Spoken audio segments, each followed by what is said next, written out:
Picture this: a young Mexican-American guitarist, barely 22 years old, standing on the stage at Woodstock in 1969. 500,000 people sprawled across the muddy fields of Bethel, New York.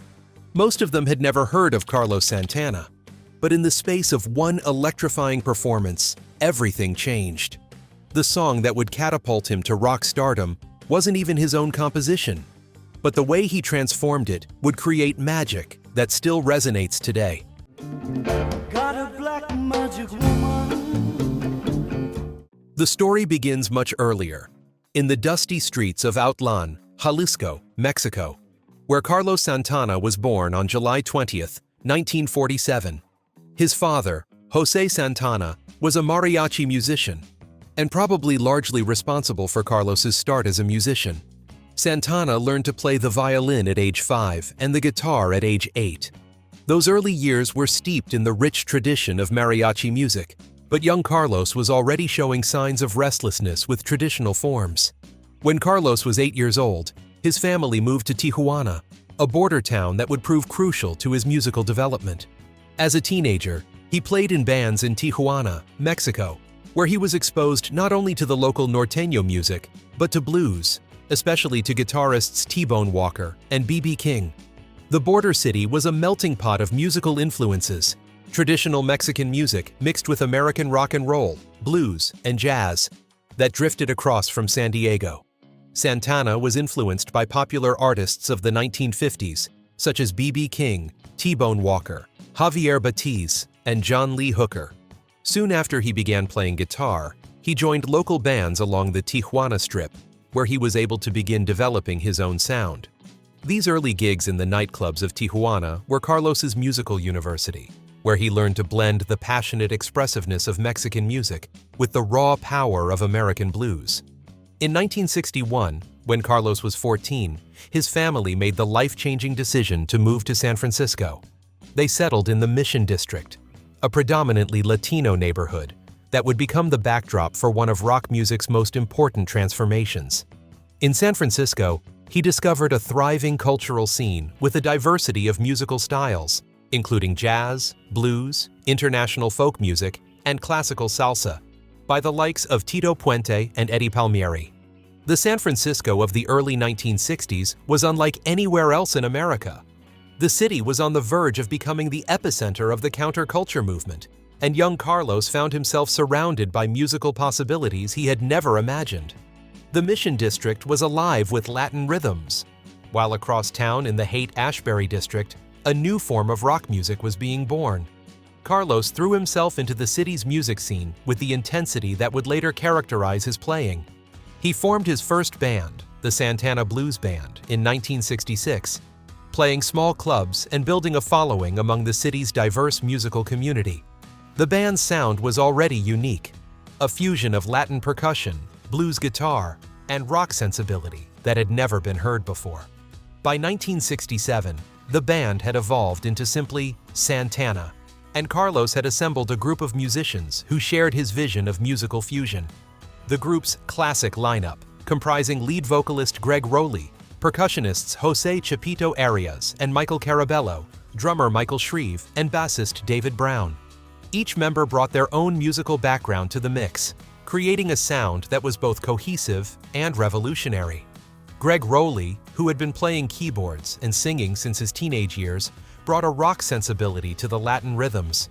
His voice had a soulful quality that perfectly complemented Carlos's guitar work.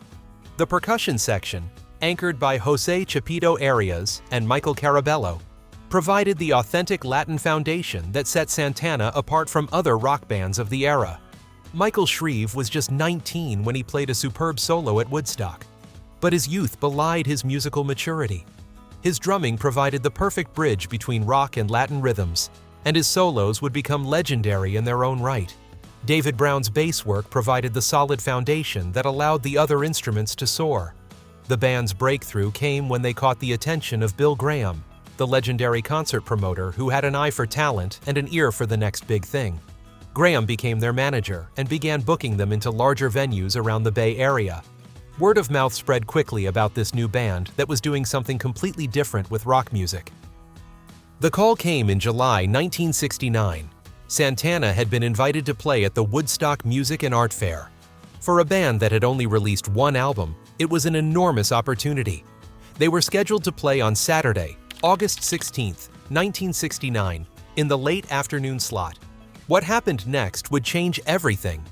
The band's performance at Woodstock, particularly their rendition of Soul Sacrifice, became one of the festival's most memorable moments. But it was more than just a great performance. It was a cultural awakening. Here was a band that represented the future of American music, a sound that honored the country's immigrant heritage while pushing the boundaries of what rock music could be. When a young Carlos Santana first was recognized as possessing a remarkable talent for playing the guitar, he was a Mexican immigrant working as a dishwasher in a TikTok restaurant in San Francisco. The contrast between his humble circumstances and the magnitude of his Woodstock performance was not lost on anyone who witnessed it. The Woodstock performance was electric in every sense of the word. Carlos later admitted that he had consumed some psychedelic substances before taking the stage, which may have contributed to the otherworldly quality of his performance. But there was something deeper at work. This was a musician who had found his voice and wasn't afraid to use it. The cameras captured every moment of the performance, and when the Woodstock documentary was released in 1970, Santana's performance became one of its highlights. The sight of Carlos, eyes closed, completely absorbed in his music, became an iconic image of the era. His guitar seemed to be an extension of his soul, channeling emotions that transcended language and cultural barriers. While Soul Sacrifice at Woodstock had introduced Santana to the world, it was another song that would truly make them superstars. In 1969, Carlos first heard Peter Green's Black Magic Woman, originally recorded by Fleetwood Mac. The song had been released as a single in 1968 and appeared on the album English Rose the same year. I've got a black magic woman, got your spell on me, baby.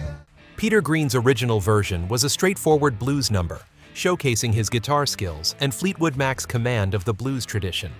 But when Carlos heard it, he recognized possibilities that Green had only hinted at. The song's structure was perfect for the kind of musical fusion that Santana was pioneering. Working with the band, Carlos began to reimagine the song completely. Where Green's version was rooted in British blues tradition, Santana's interpretation would be a celebration of cultural fusion. They added layers of Latin percussion, extended the guitar solos, and created a rhythmic complexity that transformed the song into something entirely new.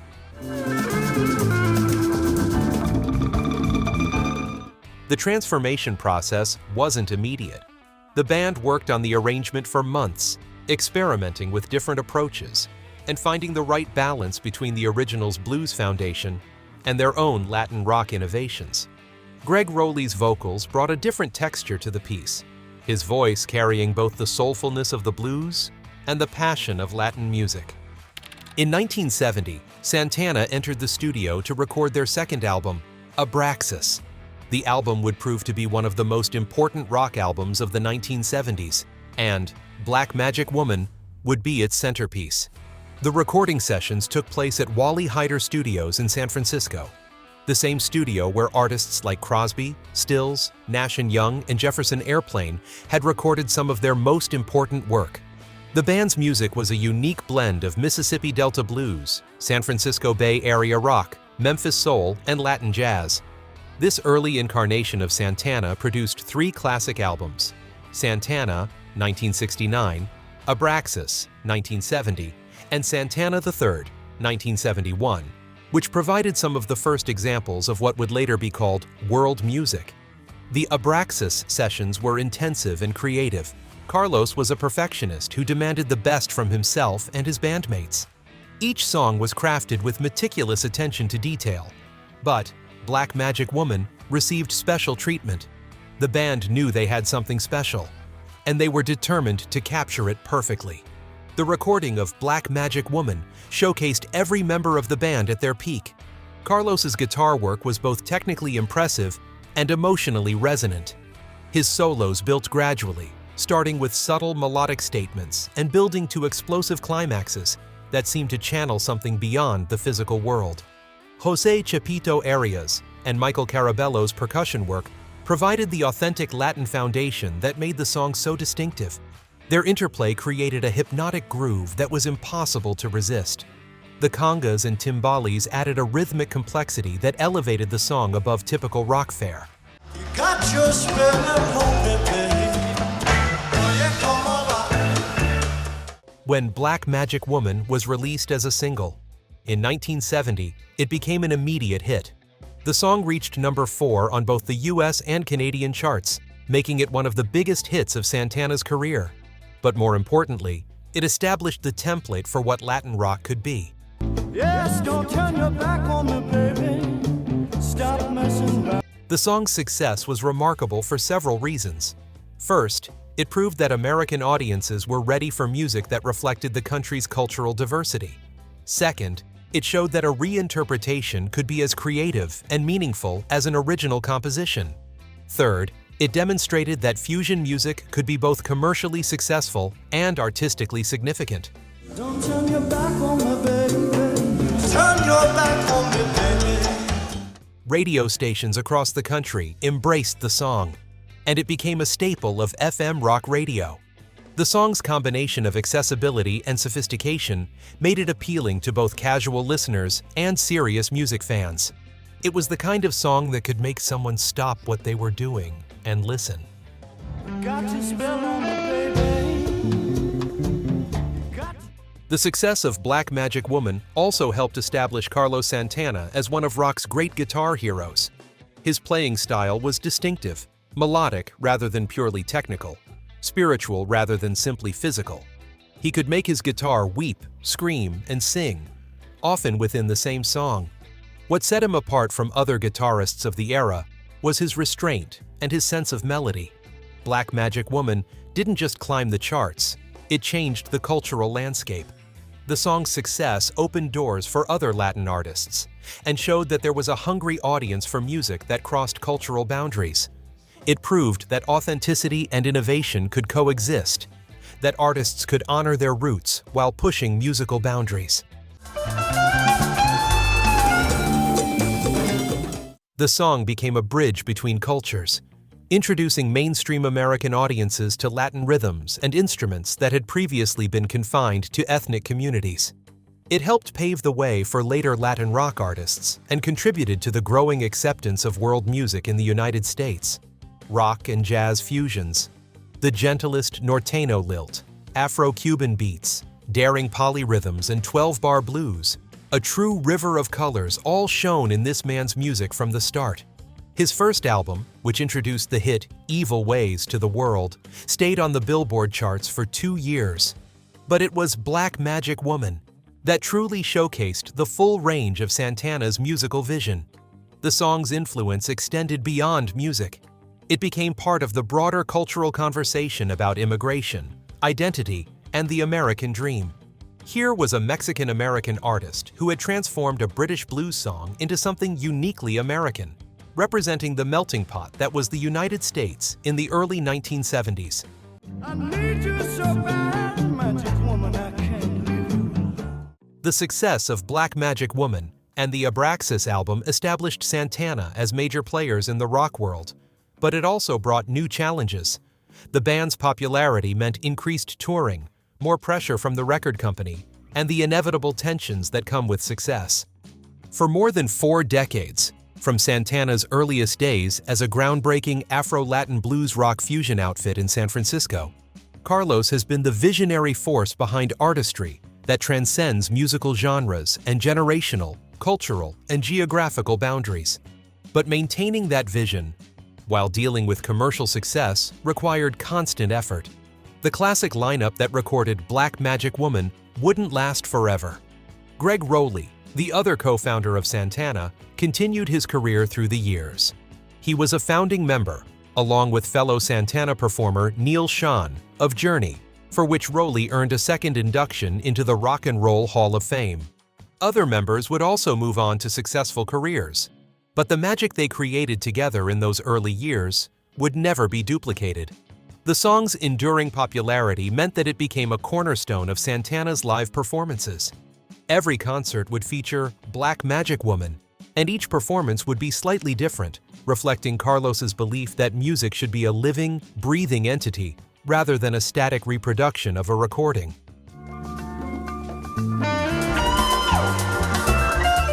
More than 50 years after its release, Black Magic Woman continues to captivate new generations of listeners. The song has been covered by countless artists, used in movies and television shows, and remains a staple of classic rock radio. Its combination of accessibility and sophistication has given it a timeless quality that few songs achieve.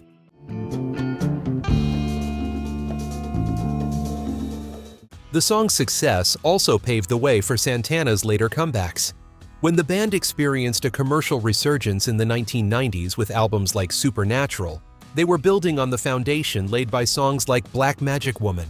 The cultural fusion that defined their early work remained relevant to new audiences, proving that great music transcends generational boundaries. In 1997, Shreve joined former Santana musicians Neil Schon, Greg Rowley, Jose Chapito Arias, Alfonso Johnson, and Michael Carabello to record Abraxas Pool. The reunion project was a testament to the enduring bonds formed during those magical early years and the continued relevance of their musical vision. The song's influence on guitar playing cannot be overstated. Carlos's approach to the instrument, melodic, emotional, and spiritually driven, influenced countless guitarists who came after him. His use of sustained notes, his sense of space and timing, and his ability to make every note count became a template for expressive guitar playing.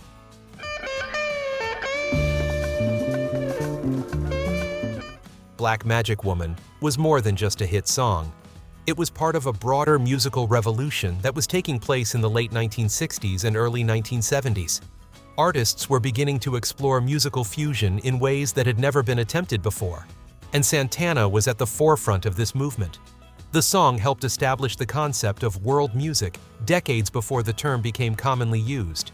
It showed that musical traditions from different cultures could be combined in ways that honored both traditions while creating something entirely new. This approach would later influence artists across many genres.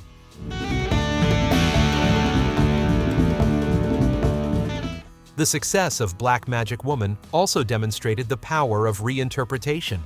By taking Peter Green's original and transforming it completely, Santana showed that covers could be as creative and meaningful as original compositions. This approach would influence countless artists in the decades that followed. One aspect of Black Magic Woman that set it apart from other rock songs of the era was its spiritual dimension. Carlos had always viewed music as a spiritual practice, and this came through clearly in his performance of the song. His guitar work seemed to channel something beyond the physical world, creating a connection between the musician and the audience that transcended entertainment. This spiritual approach to music was partly influenced by Carlos's later involvement with Eastern philosophy and meditation practices, but it was also rooted in the Mexican musical tradition he had grown up with. In mariachi music, the guitar is often used to express deep emotions and spiritual yearnings, and Carlos brought this sensibility to rock music. The song's extended guitar solos provided a perfect vehicle for this spiritual expression. Stop messing around with your tricks. Unlike many rock solos that were designed to showcase technical virtuosity, Carlos's solos in Black Magic Woman were designed to create an emotional and spiritual journey for the listener. Each note seemed to have meaning and purpose. While Black Magic Woman was a huge success in the United States and Canada, its impact was felt around the world. The song introduced international audiences to a new form of American music that reflected the country's cultural diversity.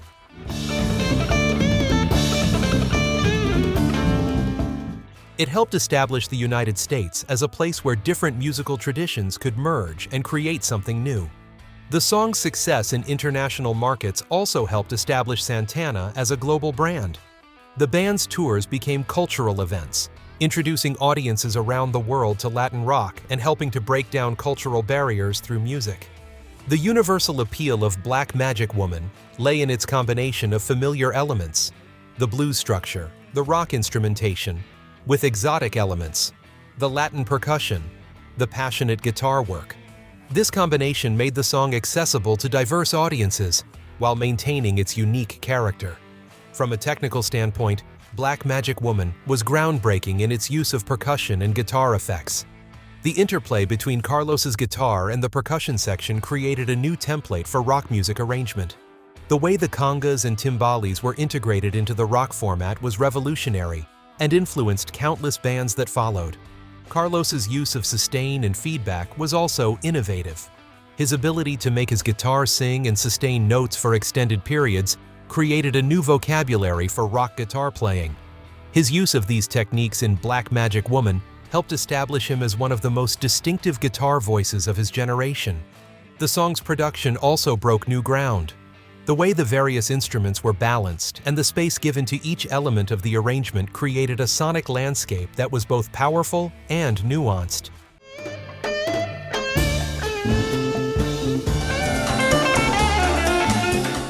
The recording captured the energy of a live performance while maintaining the clarity needed for radio play.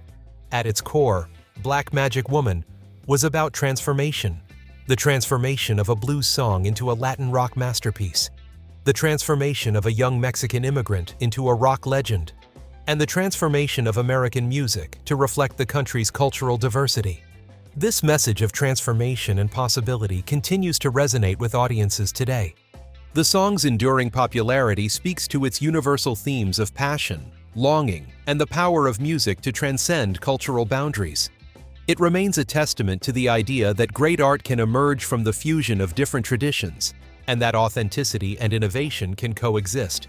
From that muddy field in Bethel, New York, to the top of the charts, Black Magic Woman represented more than just a hit song. It was a cultural moment that changed the landscape of American music forever. Carlos Santana took a British blues number and transformed it into something that spoke to the dreams and aspirations of a generation seeking connection across cultural boundaries. The song's success launched one of the most enduring careers in rock history. Carlos Santana went on to sell over 100 million records worldwide, win multiple Grammy Awards, and inspire countless musicians around the globe. His influence extends far beyond music, as he has become a symbol of the American dream and the power of cultural fusion. But it all began with that magical moment when he first heard Black Magic Woman and recognized its potential for transformation. The song became a perfect vehicle for everything that made Santana special: the passionate guitar work, the Latin rhythms, the spiritual dimension, and the ability to create music that transcended cultural boundaries.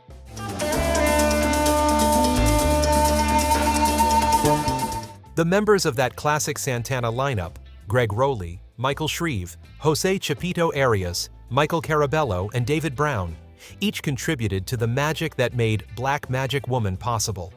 Their individual talents, combined with Carlos's vision, created something that was greater than the sum of its parts. Today, more than 50 years later, when those opening percussion hits announce the beginning of Black Magic Woman, something magical still happens. Time seems to stand still, and for a few minutes, we're transported back to an era when music had the power to change the world. The song remains a testament to the transformative power of music and the enduring legacy of one of rock's greatest innovators. The story of Black Magic Woman is ultimately a story about the American dream, about a young immigrant who transformed his cultural heritage into something that could speak to people around the world. It's about the power of music to bridge divides and create connections that transcend language and cultural barriers. Sometimes, it really does all come down to one song. And in the case of Carlos Santana, that song was Black Magic Woman, the track that transformed a talented musician into a rock legend and helped change the face of American music forever. If you enjoyed this journey through music history, please like this video and subscribe to our channel for more stories about the songs that shaped our world. What other legendary performances would you like us to explore? Let us know in the comments below, and don't forget to hit that notification bell so you never miss our latest content.